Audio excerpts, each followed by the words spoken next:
మేనమామ కంసుడి చేతిలో ఈ బిడ్డ కూడా ఎక్కడ చనిపోతాడో అన్న తల్లిదండ్రుల చావు భయంతో పుట్టినవాడు కృష్ణుడమ్మా.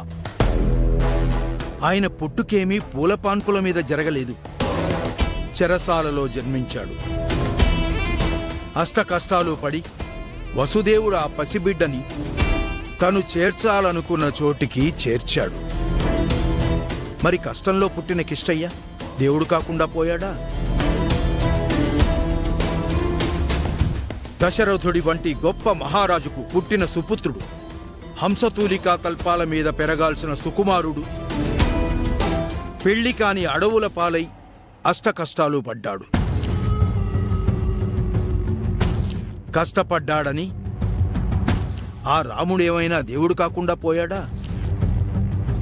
దేవుడే కష్టపడినప్పుడు మనుషులు కష్టపడటంలో ఆశ్చర్యమేముందమ్మా?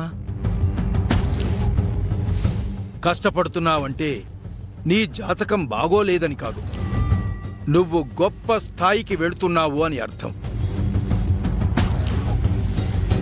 కష్టమనే మెట్ల మీద దేవుడు నిన్ను నడిపిస్తున్నాడంటే ఎవ్వరూ అందుకోలేనంత ఎత్తులో నిన్ను నిలబెట్టబోతున్నాడని అర్థమమ్మా. మళ్ళీ చెప్తున్నాను విను.